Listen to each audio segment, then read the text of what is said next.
মাছ উৎপাদনে রাজ্যের ৮ জেলার মধ্যে গোমতী, সিপাহীজলা ও ধলাই জেলা শীর্ষে রয়েছে। রাজ্য সরকারের উদ্যোগ নিয়েছে মাছ উৎপাদনের স্বয়ংভরতার লক্ষ্যে পরিত্যক্ত জলাশয়গুলিকে মাছ চাষের আওতায় আনা হবে।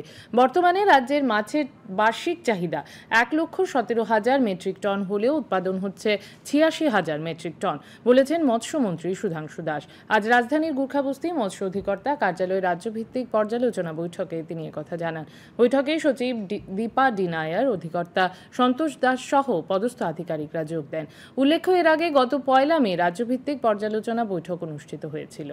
বেশি মাছের সেই জায়গাতে আমাদের যোগান কিছুটা কম আছে, তবে আমরা প্রতি বছর চেষ্টা করছি। আমাদের প্রধানমন্ত্রী মৎস্য সম্পদা যোজনার মাধ্যমেও আমরা প্রচুর নিউ পন্ড ক্রিয়েট করেছি।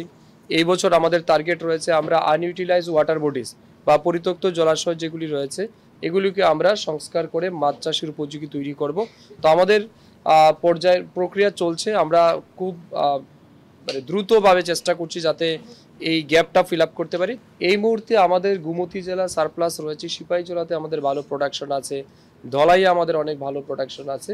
এই ৩টা জেলা কিন্তু আমাদের টপ পজিশনে রয়েছে ফর ফিশ প্রোডাকশন। বাকি জেলাগুলিও করছে কিন্তু কম্পারেটিভলি একটু কম।